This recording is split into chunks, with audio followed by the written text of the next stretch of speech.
تیرا کلام رہے گا قائم پہاڑ جب نہ رہے خدایا، تیرے منہ کی ایک بات بھی ٹلے گی نہ چاہے کچھ بھی ہو، تیری مان دیے ہے زندہ سونے سے بھی قیمتی، میرا دل یہ دے گواہی ہے یہ کتاب عظیم، نازل کرے اپنا کلام شکستہ دلوں کو سکون ملے، تاریکی دور ہو میری راہیں روشن کر، دل اپنا کلام کثرت سے اے خدا بدل دے، رہائی دے کثرت سے پھل ملا، کلام رہے گا قائم پہاڑ جب۔ عزیز ناظرین، میں ایاد ظریف آپ تمام دیکھنے والوں کو ہمارے روز کے بائبلی مطالعاتی پروگرام کی نئی قسط میں خوش آمدید کہتا ہوں۔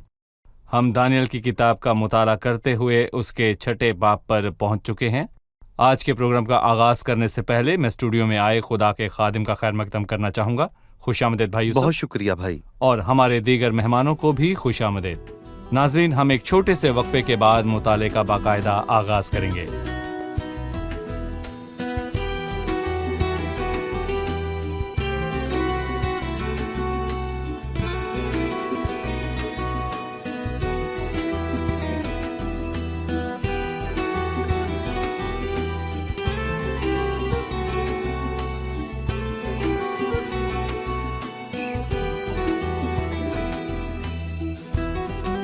خوش آمدید بھائی۔ شکریہ۔ 6 باب کی شروعات ایک نئے دور اور نئے بادشاہ کی شروعات ہے جو دارا کہلاتا ہے۔ 6 باب کے کچھ حوالہ جات کو پڑھنے سے پیشتر ہم دارا بادشاہ کے متعلق جاننا چاہیں گے۔ جیسا کہ ہم نے دوسرے باب میں غیر قوموں کے دور میں 4 سلطنتوں کے سلسلے میں دیکھا کہ وہ سونے کے سر سے شروع کرتا ہے، یعنی کہ نبوکت نظر اور کسدیوں کی سلطنت، لیکن اسے بتایا گیا کہ اس کے بعد ایک دوسری سلطنت آئے گی جو کہ مادی اور فارسی کی سلطنت ہے، اور یہاں ہم دیکھتے ہیں کہ اس سلطنت کا پہلا بادشاہ دارا مادی ہے جو کہ پچھلی سلطنت کی جگہ قائم ہوئی ہے، اور در حقیقت جیسا کہ ہم نے اس کتاب میں دیکھا کہ خدا بادشاہوں کو اٹھاتا اور خدا ہی ان کو ہٹاتا ہے۔ ایک بادشاہ نے اپنی ناکامی کا ثبوت دیا تو خدا نے اسے اپنے الہی فرمان سے ہٹا دیا۔ بیلشزر مارا گیا اور دارا اس کی جگہ آیا تاکہ اسے موقع ملے، لیکن ہم جانیں گے کہ وہی 4 مرتبہ دہرائی جائے گی، اور انسانوں کی مملکت میں ناکامی کا سلسلہ جاری رہے گا جب تک کہ ابن آدم کی بادشاہی نہ آئے، یا جیسا کہ حزقیل کے 21ویں باب میں کہا گیا ہے کہ وہ آئے گا، جس کا حق ہے تو خدا اسے حکمرانی عطا کرے گا جو کہ مسیح ہے۔ ہم دوسری سلطنت کے حوالے سے دیکھیں گے۔ دوسری سلطنت کی شروعات ہوتی ہے جو کہ غیر قوموں کے دور کی مورت کے مطابق چاندی کے بازو اور چھاتی ہے سونے کے سر کے بعد، بابل کی سلطنت کے اختتام کے بعد جس رات وہ گر پڑا اور بیلتشزر بادشاہ مارا گیا۔ دارا کو پسند آیا کہ مملکت پر 120 ناظم مقرر کرے جو تمام مملکت پر حکومت کریں، اور ان پر 3 وزیر ہو جن میں سے ایک دانیل تھا تاکہ ناظم ان کو حساب دیں اور بادشاہ خسارہ نہ اٹھائے، اور چونکہ دانیل میں فاضل روح تھی اس لیے وہ ان وزیروں اور ناظموں پر سبقت لے گیا، اور بادشاہ نے چاہا کہ اسے تمام ملک پر مختار ٹھہرائے۔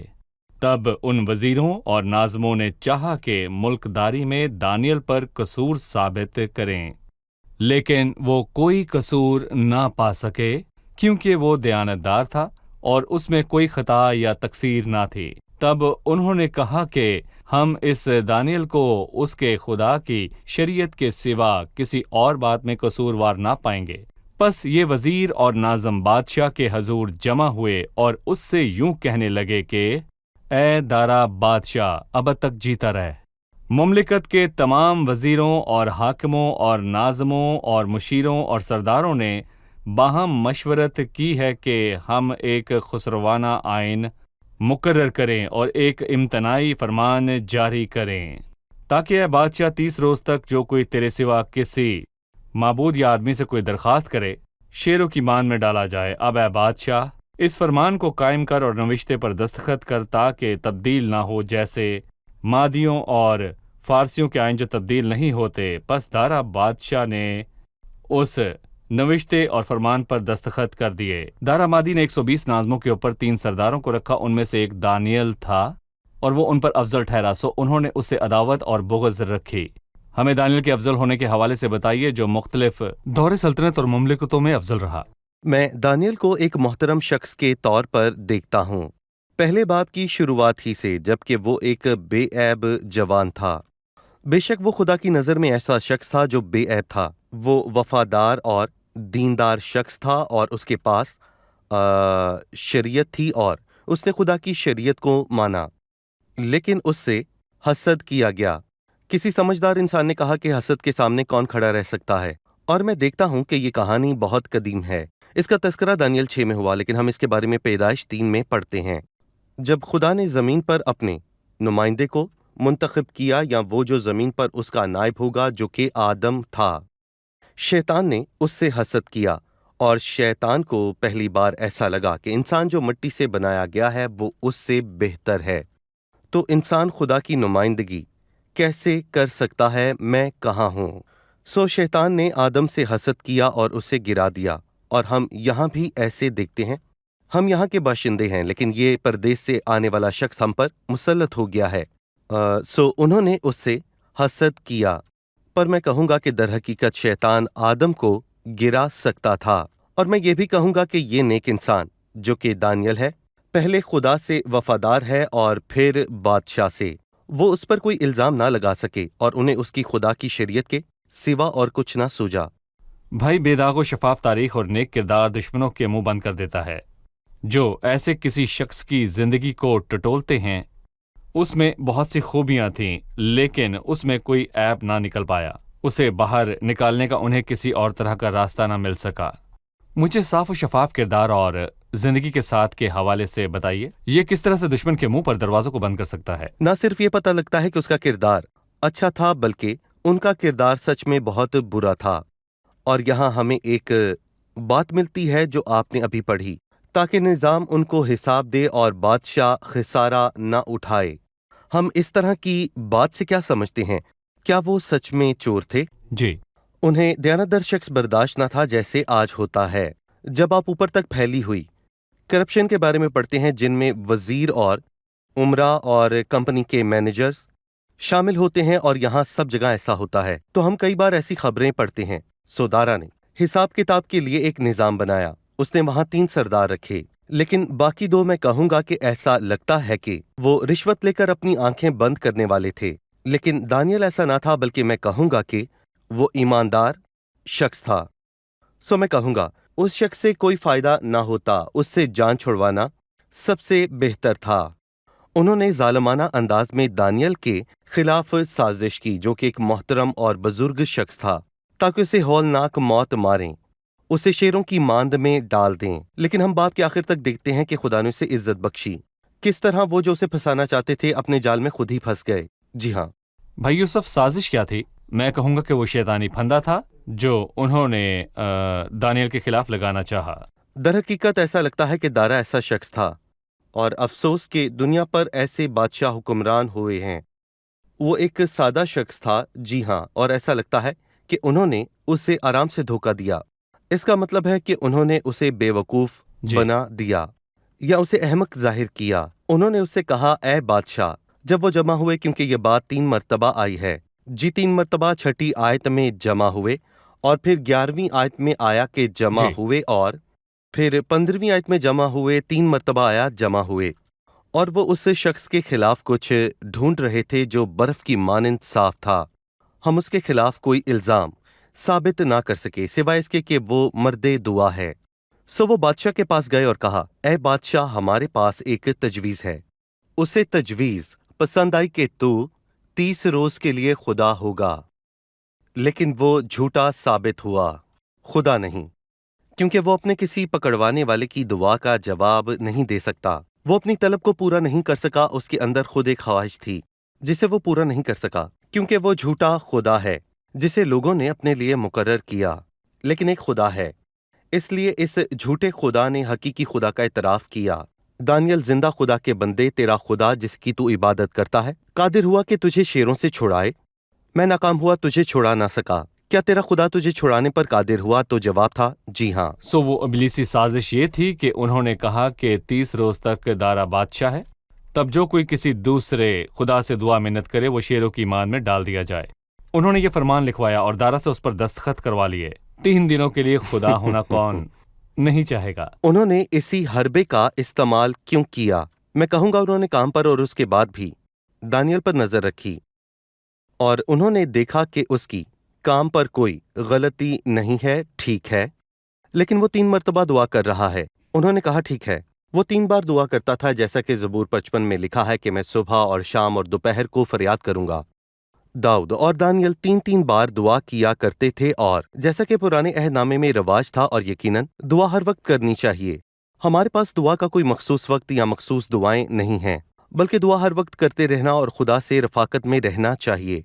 लेकिन यहाँ ये शख्स 3-3 बार दुआ करता था, और उन्होंने कहा कि हम इस शख्स की 30 जी। दिन के लिए दुआ छुड़वा सही। देंगे ताकि इस दौरान हमारे पास उसे पकड़ने के 90 ताकि तरीके उसे हों, सजा ताकि मिले। उसे सजा मिले उस जुर्म की। अभी हम एक रिपोर्ट देखेंगे, फिर मुताले में मजीद आगे बढ़ेंगे।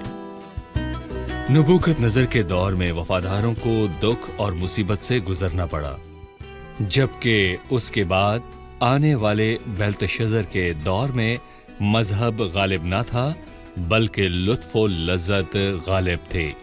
आम तौर पर जब हम दुनिया की तारीख को देखते हैं तो हमारा दौर हमें शरीर बेल्तशज़र के दौर की मानिंद लगता है।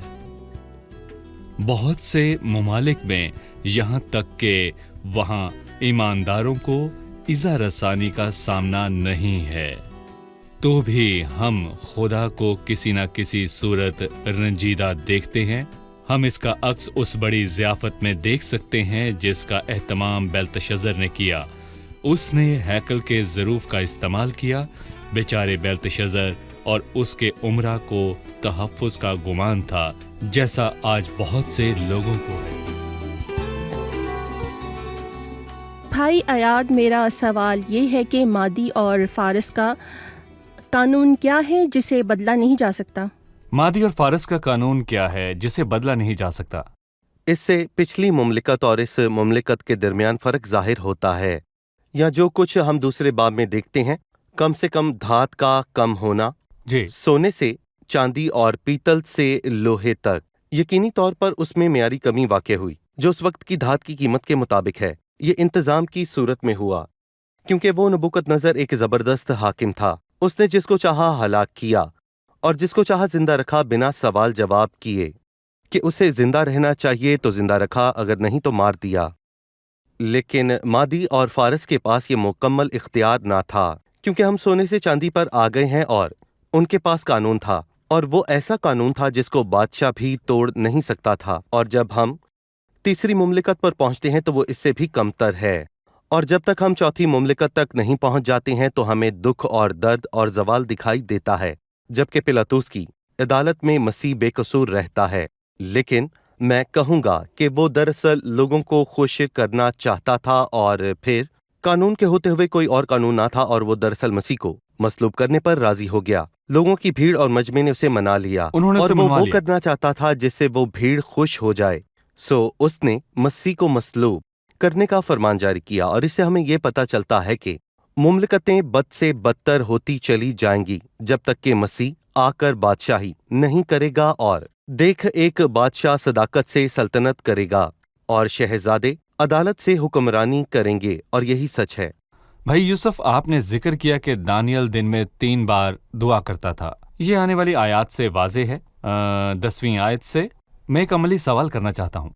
दानियल का उस मुमलिकत में काम कोई आसान ना था, क्योंकि वो 120 नाज़मों के ऊपर सरदार था, और बहुत से ऐसे ममालिक हैं जो उस शहनशाह की हुकूमत के ताबे हैं, जो उसे हिसाब दे हैं। तो उसके पास वक्त ना था, या आज की ज़ुबान में कहें तो बहुत मसरूफ़ था। वो ये सब काम कैसे कर पाया, जैसे कि हिसाब किताब को जांचे परखे और 120 नाज़मों को देखे परखे, उन्हें हिदायत दें, और दिन में 3 बार दुआ भी करे और शरीयत का मुताला भी करे, क्योंकि वो शरीयत को कई सालों से समझता था। यिर्मयाह की किताब से हम अपने काम काज, दुआ और बाइबल मुकद्दस के मुताले के दरमियान कैसे तवाज़न बरकरार रख सकते हैं? देखें भाई, हमारे पास दिन के 24 घंटे होते हैं, लेकिन हम अपनी तरजीहात को सही तौर पर तरतीब नहीं देते। मसीह ने कहा, बल्कि तुम पहले उसकी बादशाही और रास्तबाजी की तलाश करो तो ये सब चीजें भी तुमको मिल जाएंगी। पर सवाल यह है कि मैं अव्वलीन तरजीह किसे देता हूं। तुम अपनी रवश पर गौर करो, ये हज्जी नबी की मार्फत कहा गया है। अव्वलीन कौन है? कि क्या तुम्हारे लिए मुस्कफ घरों में रहने का वक्त है जबकि ये घर वीरान पड़ा है? क्या ये सही है कि शायद मेरा काम अव्वलीन है और खुदा 10वें या फिर 100वें नंबर पर है, या है ही नहीं? दरहकीकत परहेजगार लोग खुदा को अव्वलीन तरजीह देते हैं और खुदा उनके दिन को बरकत देता है। और मैंने ज़ाती तौर पर यह तजर्बा किया है। मैंने तजुर्बा किया कि जिस दिन से मैं अपने खुदा और उसकी किताब के साथ बैठने लगा, और ये आज से शुरू नहीं हुआ बल्कि ये तब से है जब मैं एक इंजीनियर था, जब मैंने खुदा को तरजीह दी, यहाँ तक कि जब मैं कॉलेज में तालिबे इल्म था, मैं खुदा को तरजीह देता था और मैंने अपनी जिंदगी में खुदा की बरकत का तजुर्बा किया। खुदा ने बरकत दी। ये बात मुझसे दूर हो, क्योंकि वो जो मेरी इज्जत करता है मैं उसकी इज्जत करूंगा। इज्जत खुदा की तरफ से है। आप खुदा को इज्जत दें, वो आपको देगा। मतलब कोई बहाना नहीं चल सकता। नहीं चल सकता। जवान लोग कहते हैं कि हमारे पास बाइबल के मुताले का वक्त नहीं है, हमें फौरी मालूमात चाहिए। उनके पास कोई बहाना नहीं है। ये शख्स बहुत अहम था, लेकिन उसने दुआ और बाइबल के मुताले के लिए वक्त निकाला। बहुत से बादशाह परहेजगार थे। दाऊद बादशाह था और वो ना सिर्फ एक वजीर आजम था बल्कि वो परहेजगार था। उसके पास खुदाम के लिए वक्त था, सो खुदाम को तरजीह दें और अपनी तरजीहात दुरुस्त करें। 10वीं आयत, और जब दानियल ने मालूम किया कि उस नविश्ते पर दस्तखत हो गए तो अपने घर में आया और उसकी कोठरी का दरीचा यरूशलेम की तरफ खुला था। वो दिन में 3 मरतबा हस्बे मामूल घुटने टेक कर खुदा के हजूर दुआ और उसकी शुक्रगुजारी करता रहा। तब ये लोग जमा हुए और देखा कि दानियल अपने खुदा के हजूर दुआ और इल्तमास कर रहा है। बस उन्होंने बादशाह के पास आकर उसके हजूर उसके फरमान का यूं जिक्र किया कि ऐ बादशाह, क्या तूने इस फरमान पर दस्तखत नहीं किए कि 30 रोज तक जो कोई तेरे सिवा किसी माबूद या आदमी से कोई दरखास्त करे, शेरों की मान में डाल दिया जाएगा? बादशाह ने जवाब दिया कि मादियों और फारसियों के ला तब्दील आइन के मुताबिक ये बात सच है। तब उन्होंने बादशाह के हजूर अर्ज की कि ऐ बादशाह, ये दानियल जो यहूदा के असीरों में से है, ना तेरी परवाह करता है और ना उस इम्तनाई फरमान को जिस पर तूने दस्तखत किए हैं खातिर में लाता है, बल्कि हर रोज 3 बार दुआ करता है। जब बादशाह ने ये बातें सुनी तो नहायत रंजीदा हुआ और उसने दिल में चाहा कि दानियल को छुड़ाए और सूरज डूबने तक उसके छुड़ाने में कोशिश करता रहा। फिर ये लोग बादशाह के हजूर फराहम हुए और बादशाह से कहने लगे कि ऐ बादशाह, तू समझ ले कि मादियों और फारसियों का आइन यूं है कि जो फरमान और कानून बादशाह मुकर्रर करे कभी नहीं बदलता। मुझे इस मंसूबे के मुतल्लिक कुछ बताइए। वो कैसे अपनी साजिश को अमली जामा पहनाने के करीब पहुंचे जबकि दानियल दुआ कर रहा था। दानियल ने अपनी आदत ना बदली, क्योंकि उसे लगा कि जो कुछ वो करता है अगर वो उससे फिर जाएगा तो ये खुदा के साथ गद्दारी होगी। सो जब दानियल ये जान गया कि फरमान पर दस्तखत हो चुके हैं, उसने वही किया जो वो किया करता था, और हमने देखा कि वो अपने घर में आया और उसकी कोठड़ी का दरवाज़ा यरूशलेम की तरफ खुलता था। वो दिन में 3 मरतबा हस्बे मामूल घुटने टेक कर खुदा से दुआ और शुक्रगुजारी करता रहा, और अगर वो ये करना बंद कर देता तो ये खुदा से गद्दारी होती। सो उसने दरीचा उनको दिखाने या चढ़ाने के लिए ना खोला, बल्कि ये उसकी आदत थी, वो दरीचा खोल देता था। सो मैं कहूँगा कि उसने वही किया जो वो करता था। उसने यरूशलेम की तरफ दरीचा क्यों खोला? क्योंकि ये सुलेमान ने बहुत साल पहले कहा था कि हैकल की तहसील के रोज़, ये पहले सलातीन के 8वें बाब में दर्ज है कि अगर तेरे लोग जो तुझसे दूर हों तेरे घर की तरफ रुख करके दुआ करें तो तू आसमान पर से जो तेरी सकूनत गाह है सुन लेता है। यकीनन नए अहदनामे में हमें मशरक या मगरब या फिर किसी और शहर की तरफ रुख करने की जरूरत नहीं, क्योंकि मसीह ने सिखाया है कि आसमान की तरफ देखना है। उसने अपनी आंखें आसमान की तरफ उठाईं और दुआ की, क्योंकि हम आसमान के खुदा से दुआ करते हैं और हमें यरूशलेम की तरफ रुख करने की जरूरत नहीं, क्योंकि इस जमीन पर हमारे लिए कोई शहर नहीं है, और हम आसमान की तरफ रुख करके अपने उस खुदा से मांगते हैं जो वहां रहता है। लेकिन दानियल ने जमीनी लोगों में से होते हुए दरीचा खोला। किसी ने क्या खूब कहा है, जिसने अपना दरीचा खोला है उस पर शेरों का मुंह बंद हो जाता है। खुदा शेरों का मुंह बंद करता है, लेकिन यहाँ पर दानियल यरूशलेम की तरफ दरीचा खोलकर दुआ करता है।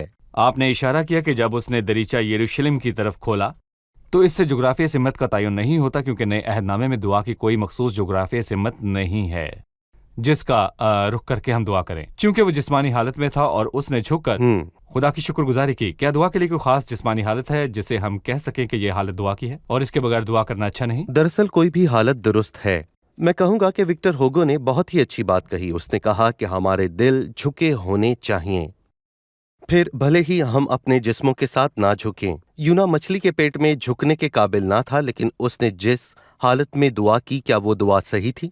जी हाँ, वो कारआमद दुआ थी। और दाऊद ने एक बार खुदावंद के हजूर बैठकर दुआ की और मसीह ने कहा कि जब तू दुआ करने को खड़ा हो, और फिर ऐसे लोग हैं जो खड़े होकर दुआ करते हैं, बाकी बैठकर करते हैं, और यहाँ हम झुककर दुआ करने को देखते हैं, और ये एक ऐसे शख्स के लिए अच्छा है जो ये कर सकता है। और मैं कहूँगा कि हमें याद है कि पौलुस रसूल जब वो इफसस के बुजुर्गों को अलविदा कह रहा था, उसने उनके साथ झुककर दुआ की। हमें अपने खुदावंद यीशु मसीह को नहीं भूलना है। बहुत बार जैसा कि उसने गतसमनी में किया, वो दुआ करने को बहुत बार झुका। ये एक मुनासिब हालत है, लेकिन मैं कहूँगा कि ऐसा करना ज़रूरी नहीं है। ऐसा नहीं है कि इसके बगैर खुदा हमारी नहीं सुनेगा। खुदा चाहता है हमारे दिल इज़्ज़त और एहतराम की हालत में हों, और अगर हम अपने बदनों से ऐसा कर सकते हैं तो ठीक है, अगर नहीं तो कम से कम हमारे दिल उसके हजूर आजिज हों। ठीक है, अब हम मेहमानों से एक और सवाल जानेंगे।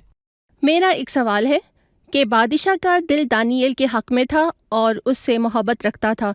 हालांकि वो बादशाह था और कुछ भी कर सकता था, उसने दानियल को बचाने के लिए कुछ ना किया। जी भाई यूसुफ। सबसे पहले उसे दानियल के नुकसान का खौफ क्यों था? वो पूरी मुमलिकत में रास्तबाज शख्स था। बाकी सब चोर थे, पर वो उन्हें बचाना चाहता था।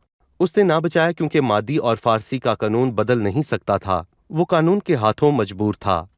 यहाँ हम बेइंसाफ कानून देख सकते हैं जो दारा बादशाह ने लागू किया, और उसके मुताबिक एक बेकसूर शख्स को ना बचा सका, जिसके बेगुनाह होने का उसे 1000% यकीन था। वो फक्त बादशाह ना था भाई यूसुफ, बल्कि खुदा था। क्या नहीं? आप कह रहे हैं कि वो खुदा था जो कुछ वो कर खुदा नहीं था। सकता। जी, बल्कि एक और मामला है जिसे मसीह के सामने लाया गया, और खुदा की शरीयत के मुताबिक जिसे तब्दील नहीं किया जा सकता। वो औरत ऐन फेल के वक्त पकड़ी गई थी। कोई भी उसे बचा नहीं सकता। आप कैसे बचाएंगे? जुर्म के सबूत। जुर्म के सबूत वाज़ेह हैं। शरीयत खुदा की शरीयत है, तो क्या खुदा उसे बचाने पर कादिर हुआ? आप यूहन्ना का 8वां बाब पढ़ें, जहां आप बड़ा मौजज़ा देखते हैं। मसीह जो सारे जलाल का मालिक है, उसे संसार नहीं करता। वो सब इल्ज़ाम लगाने वालों को शर्मिंदा करता है। वो था जो उसे संसार कर सकता था, लेकिन उसने उसे कहा कि मैं तुझे संसार करने नहीं आया, मैं आया ताकि तेरी सज़ा उठा लूं। वो सलीब पर गया ताकि उसके और तमाम गुनाह करने वालों के गुनाहों को उठा ले। चली जा और फिर गुनाह ना करना। एक झूठे और सच्चे खुदा के दरमियान कितना बड़ा फर्क है। जबकि वो मुजस्सम हुआ और हमारे दरमियान रहा, वो क्या करने आया था? उन्हें निजात देने आया जिन्हें निजात की उम्मीद ना थी। वो उन सब को बचा सकता है, उन तमाम गुनाहगारों को, और उसने उनकी तमाम सजाओं को उठा लिया। तो ये खुदा या ये बादशाह खुद को बचाना चाहता था, सो उसने दानियल को कुर्बान कर दिया। जी, बल्कि उसका नाम मुबारक हो, हमारा अजीम खुदा, जिसने हमें बचाने को कुर्बानी दी और शरीयत को ना तोड़ा। किसी ने कहा कि आपने देखा कि दाऊद ने अपने बेटे अबीसलूम को सजा ना दी क्योंकि उस पर मोहब्बत गालिब थी। यहाँ हम देखते हैं कि बादशाह पर कानून गालिब आया, लेकिन मैं कहूँगा कि मोहब्बत और कानून यकजां कब हुए? मसीह की सलीब पर। मसीह की सलीब पर। ठीक है, जी शुक्रिया हाँ। भाई यूसुफ। हम प्रोग्राम के इख्तिताम पर हैं। अब मेहमानों से उनकी राय जानेंगे।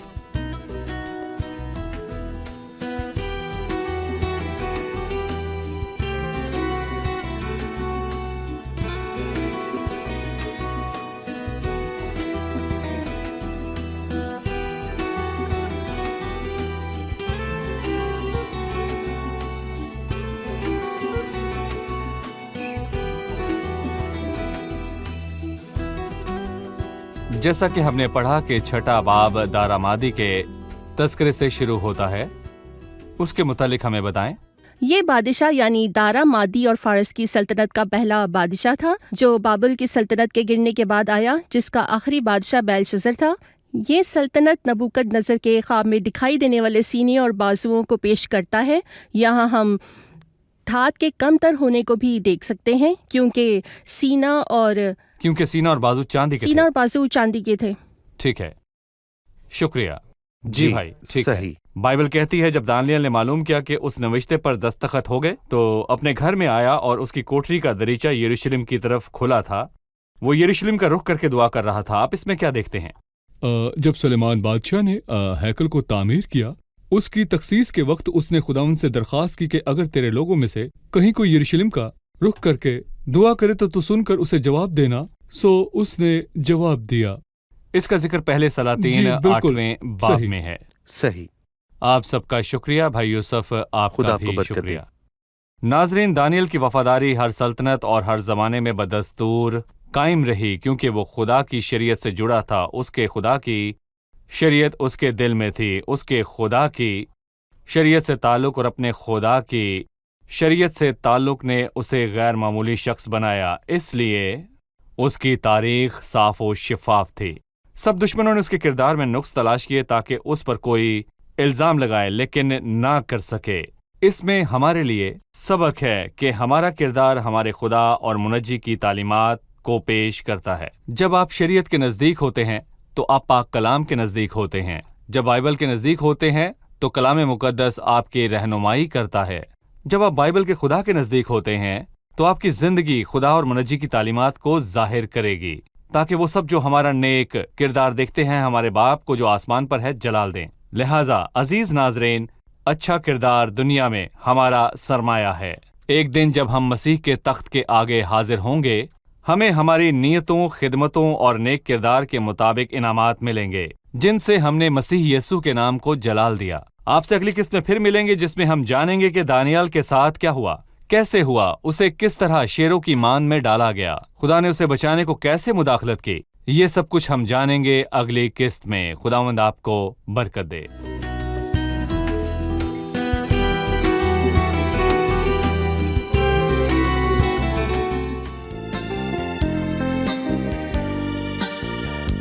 مسح الدمع سكيبا من عيون البسطاء نازعا حزن الحزان زارعا فيهم عذاب غافرا كل الخطايا شافيا من فيه داء رافعا كل البلايا دافعا كل الشقاء رافعا كل البلايا دافعا كل الشقاء يزيح الجبال ينادي تعالى بصوت يهز الضمير يشيع السلام ينير الظلام فيبصر حتى الضرير